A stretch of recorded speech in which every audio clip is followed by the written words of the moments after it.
Hello everyone, I am Deepika. In this video, we will learn about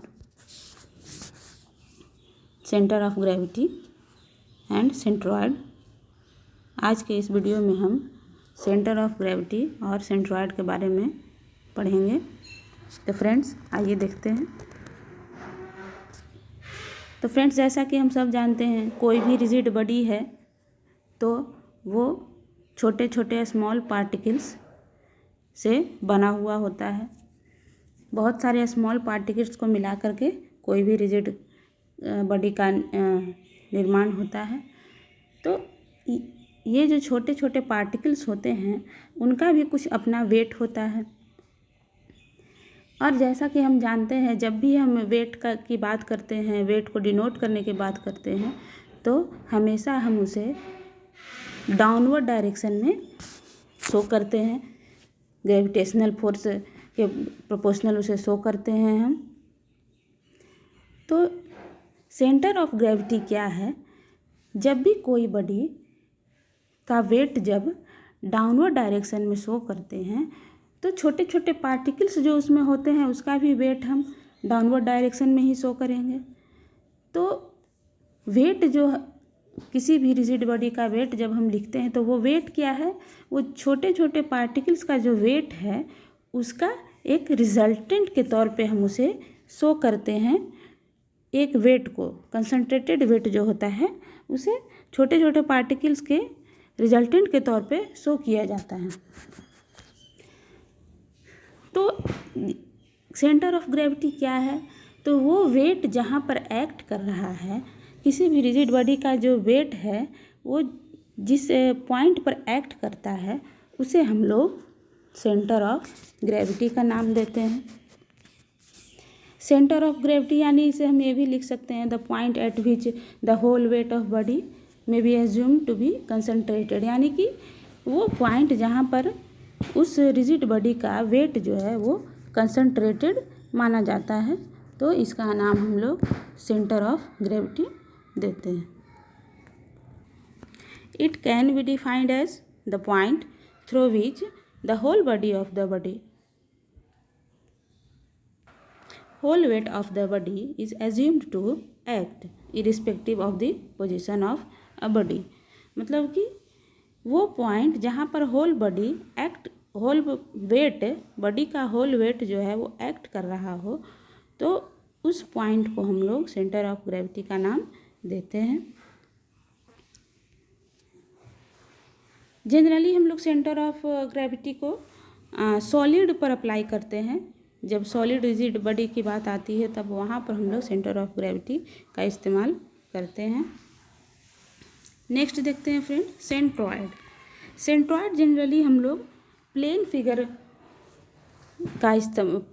का इस्तेमाल जब करते हैं तब हम वहाँ पर सेंट्रॉयड वर्ड का यूज़ करते हैं। सेंट्रॉयड और centre of gravity same things ही हैं, लेकिन इनमें बस एक डिफरेंस है कि जब भी हम प्लेन फिगर का बात कर रहे हों तो वहाँ पर सेंट्रॉयड वर्ड यूज करते हैं, और जब सॉलिड बॉडी की बात होती है तो वहाँ पर सेंटर ऑफ ग्रेविटी वर्ड का इस्तेमाल किया जाता है। सेंट्रॉयड भी just like the point at which entire area of a plane lamina suppose to be act, यानी कि सेंट्रॉयड भी वो पॉइंट है जहाँ पर हम बॉडी का पूरा जो वेट है वो कंसंट्रेटेड माना जाता है। इसे हम लोग जी से डिनोट करते हैं और सेंटर ऑफ ग्रेविटी को सी जी से डिनोट किया जाता है। प्लेन फिगर जैसे triangle, rectangle, square, circle, semi circle, ये सब हैं। इन सब प्लेन फिगर में जब हम लोग सेंटर ऑफ एरिया की बात करते हैं तो हम उसे सेंट्रॉयड का नाम भी दे सकते हैं, जिसे डिनोट किया जाता है। तो फ्रेंड्स ये तो बात थी centroid and centre of gravity की। अब हम आगे ये जानते हैं कि सेंट्रॉयड या सेंटर ऑफ ग्रेविटी को फाइंड कैसे किया जाता है। किसी भी रिजिड बॉडी का सेंट्रॉयड और सेंटर ऑफ ग्रेविटी कैसे हम लोग निकाल सकते हैं, फाइंड कर सकते हैं। तो आइए फ्रेंड्स आगे देखते हैं। इसके बाद है फ्रेंड्स लाइन ऑफ सिमेट्री। तो बहुत सारे ऐसे रिजिड बॉडी या प्लेन फिगर हमें देखने को मिलते हैं जिसमें अगर हम दो आइडेंटिकल पार्ट में जिसे हम बांट सकते हैं, यानी कि किसी भी रिजिड बॉडी को अगर दो आइडेंटिकल सेम पार्ट में बांट दिया जाए तो वो जो लाइन ऑफ जो पार्टिंग है, जो पार्ट करने का जो लाइन है, उसे हम लोग लाइन ऑफ सिमेट्री का नाम दे सकते हैं। It is defined as the axis और imaginary line that passes through the centre of the shape which divides it into identical halves. यानी कि जब भी किसी प्लेन फिगर या रिजिड बॉडी को हम ऐसे दो आइडेंटिकल पार्ट में डिवाइड कर दें जो दोनों पार्ट एक दूसरे से सेम हो, तो उस लाइन को, उस इमेजिनरी लाइन को हम लोग लाइन ऑफ सिमेट्री का नाम देते हैं। जैसा फ्रेंड देखिए, ये एक रेक्टेंगल है। अगर यहाँ से हमने एक लाइन यहाँ पर हम एक लाइन ले लेते हैं तो ये लाइन को हम लाइन ऑफ सिमेट्री कह सकते हैं, क्योंकि ये दोनों पार्ट जो है वो एक दूसरे के आइडेंटिकल हैं, एक दूसरे सेम पार्ट हैं, दोनों एक जैसे हैं। और ये एक लाइन ऑफ सिमेट्री है जो कि वाई एक्सिस पर है। यहाँ हम दूसरा लाइन ऑफ सिमेट्री भी ले सकते हैं। इस रेक्टेंगल के केस में हमें दूसरा लाइन ऑफ सिमेट्री भी मिल जाता है जो कि अलोंग एक्स एक्सिस भी हम इसे बांट सकते हैं। अलोंग एक्स एक्सिस भी बांट सकते हैं और अलोंग वाई एक्सिस भी बांट सकते हैं। तो इस केस में यहाँ पर क्या हुआ, दो लाइन ऑफ सिमेट्री है और लाइन ऑफ सिमेट्री का एक कैरेक्टरिस्टिक्स ये भी है कि सेंट्रॉयड या सेंटर ऑफ ग्रेविटी उस लाइन ऑफ सिमेट्री पर ही लोकेट होगा। सेंट्रॉयड या सेंटर ऑफ ग्रेविटी का पोजीशन इस लाइन ऑफ सिमेट्री पर ही होगा। तो यहाँ पर हम देख सकते हैं कि दो लाइन ऑफ सिमेट्री हमें मिल रही है, एक्स एक्सिस पर भी और वाई एक्सिस पर भी। तो सेंट्रॉयड, ये जो पॉइंट है, जो कटिंग पॉइंट है, उसे हम सेंट्रॉयड का नाम दे सकते हैं।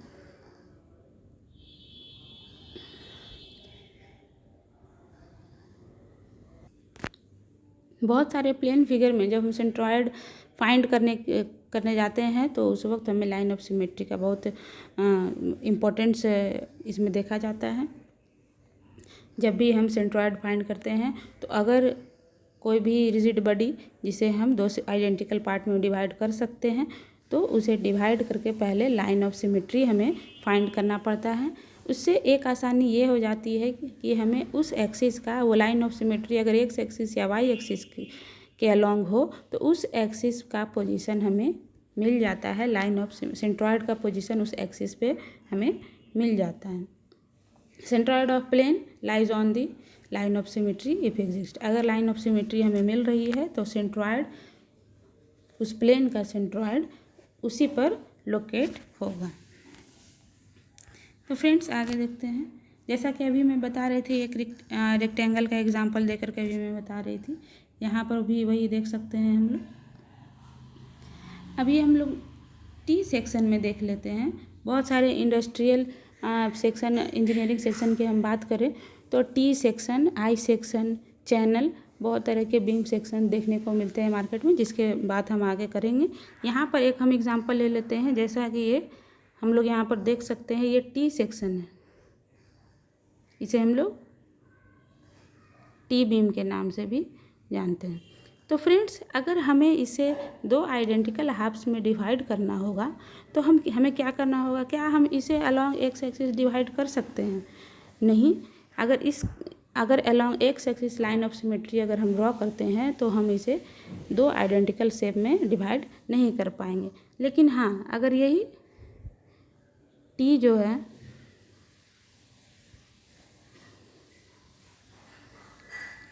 टी को हम वाई एक्सिस के अलोंग अगर डिवाइड करना चाहें वाई एक्सिस के अलॉन्ग अगर डिवाइड करना चाहते हैं तो यहाँ पर हम इसे दो आइडेंटिकल शेप में डिवाइड कर सकते हैं। यानी कि ये जो लाइन है, लाइन ऑफ कटिंग का जो ये लाइन है, इमेजिनरी लाइन, इसे हम लोग लाइन ऑफ सिमेट्री कह सकते हैं।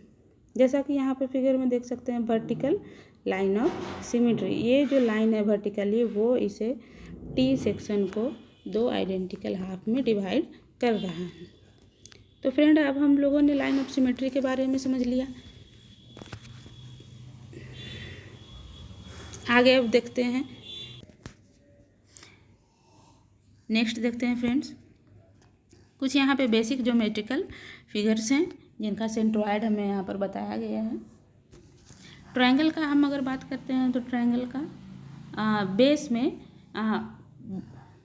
बेस बाई 3 और हाइट वाई एक्सिस पर h/3, यानी एक्स एक्सिस के अलॉन्ग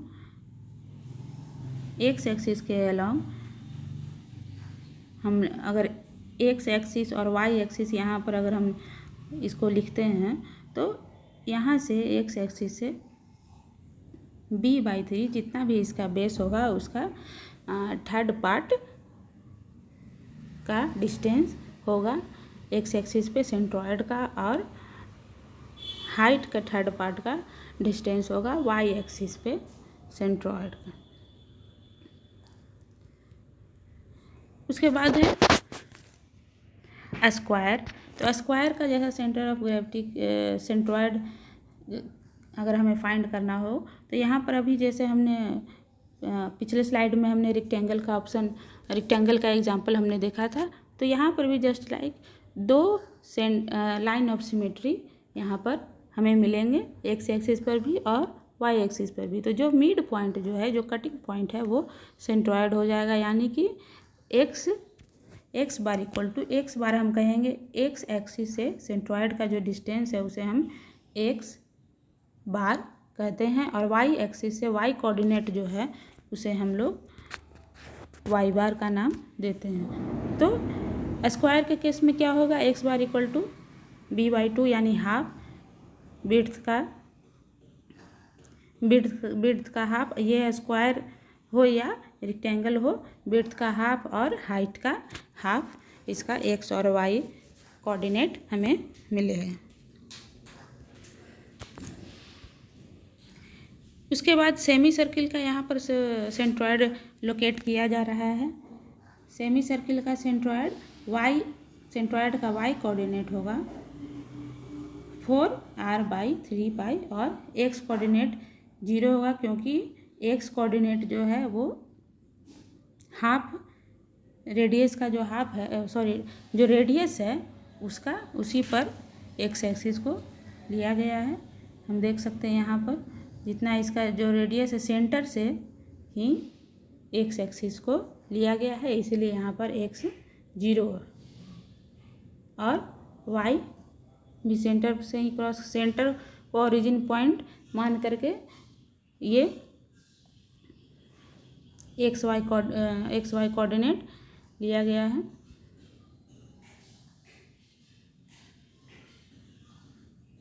तो सेमी सर्किल का सेंट्रॉयड का एक्स वाई कोऑर्डिनेट होगा, y coordinate y bar equal to 4r/3π and x bar equal to 0 in this case. इसके बाद और आगे है फिर क्वार्टर सर्किल एरिया का सेंट्रॉयड निकालने के लिए हमें क्या करना है, सेंट्रॉयड के लिए यहाँ पर दिया हुआ है कि सेंट्रॉयड कहाँ पर होगा। तो अगर क्वार्टर सर्किल है, ये क्वार्टर सर्किल है और कॉर्नर पर हमने centre of gravity,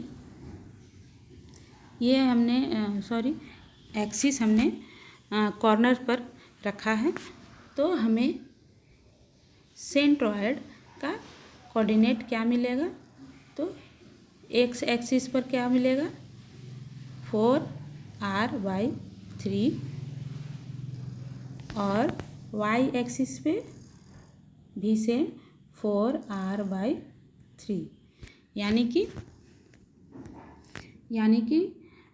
quarter circle area जो दोनों तरफ से एक्स एक्सिस से भी उसका जो रेडियस है वो भी दोनों तरफ से सेम है, तो रेडियस का 4r/3 पार्ट हमें डिस्टेंस जो है वो सेंट्रॉयड हमें मिलेगा। मतलब कि x bar equal to y bar equal to 4r/3 pi quarter circle area. तो फ्रेंड्स ये तो बात थी बेसिक फिगर की, जो basic figure triangle, rectangle, square, circle या सेमी सर्किल जो होते हैं उनके सेंट्रॉयड के बारे में अभी तक हम लोगों ने जाना। नेक्स्ट हम देखते हैं कंपोजिट प्लेन फिगर के सेंट्रॉयड के बारे में। कंपोजिट प्लेन फिगर यानी कि दो तरह के बेसिक फिगर, 2 तरह या 3 तरह के बेसिक फिगर को मिला करके अगर बनाया गया है कोई कंपोजिट फिगर, तो इस तरह के कंपोजिट फिगर का हम लोग सेंट्रॉयड कैसे निकालेंगे। मान लिया जाए जैसे इस तरह का कोई फिगर दिया हुआ है, प्लेन फिगर है, यानी कि एक रेक्टेंगल है और उसके ऊपर एक सेमी सर्किल है। तो इस तरह के फिगर को हम लोग, इस तरह के फिगर का हम लोग कैसे सेंट्रॉयड निकालते हैं इसके बारे में हम लोग जानते हैं। तो जब भी हम कंपोजिट फिगर का सेंट्रॉयड निकालते हैं, निकालने की कोशिश करते हैं फ्रेंड्स, तो जब भी हम कंपोजिट फिगर का सेंट्रॉयड निकालते हैं तो वहाँ पर हमें वेरिगनस थ्योरम को फॉलो करना पड़ता है, यूज करना पड़ता है। वेरिगनस थ्योरम क्या है? जितने भी मोमेंट्स हैं, जितने भी फोर्स एक्ट कर रहे हो या जितने भी एरिया हो मोमेंट है, उनका जो समेशन होता है उसे हम लोग निकालते हैं। Means the algebraic sum of moments of individual area about any axis of reference is equal to the moment of composite area about the same axis. जब हम वेरिगनस थ्योरम यूज करते हैं तो वहाँ पर हम ये देखते हैं कि जो भी इंडिविजुअल एरिया हैं उनके मोमेंट को जब हम सम करते हैं, जोड़ते हैं, तो वो उस कंपोजिट एरिया के मोमेंट के बराबर होता है सेम एक्सिस से। ये सारे मोमेंट सेम एक्सिस से लिए गए हों। तो माना कि एक कंपोजिट फिगर हमें इस तरह का दिया हुआ है जिसमें 2-3 तरह के बेसिक फिगर को मिला करके जिसे बनाया गया है। तो उन बेसिक फिगर्स को हम लोग अलग अलग डिवाइड कर लेते हैं, जैसा कि A1, A2, A3। तो अब क्या करेंगे, A1, A2, A3 हमने एरिया निकाल लिया, वो सारे अलग अलग जो बेसिक फिगर हैं उनके, और इसे सम कर लेंगे। अब जब हम इनका मोमेंट निकालेंगे तो मोमेंट निकालने के लिए हमें इनका x एक्सिस से और y एक्सिस से डिस्टेंस, सेंटर मालूम होना चाहिए, सेंटर का डिस्टेंस मालूम होना चाहिए जहाँ पर वो एक्ट कर रहे हैं। जब मोमेंट हम निकालते हैं तो जो फोर्स या जो भी वेट है जहाँ एक्ट कर रहा है, ये सेंटर ऑफ एरिया जहाँ पर एक्ट कर रहा है, तो इसका डिस्टेंस हम x एक्सिस से और y एक्सिस से ले लेते हैं। तो इस तरह ये जो तीनों एरिया हैं A1, A2, A3, उसका हम x एक्सिस से और y एक्सिस से डिस्टेंस भी पता कर लेते हैं। उसके बाद मोमेंट निकालते हैं along x axis. x axis जब हम मोमेंट निकालते हैं तो यहाँ पर देखिए ax bar equal to a1x1 plus a2x2 plus a3x3। तो यहाँ पर हमें x बार यहाँ से हम आसानी से निकाल सकते हैं। a के प्लेस पर हमने टोटल जो एरिया है A1 A plus A2 A1 plus A2 plus A3 put कर दिया है, तो हमें ये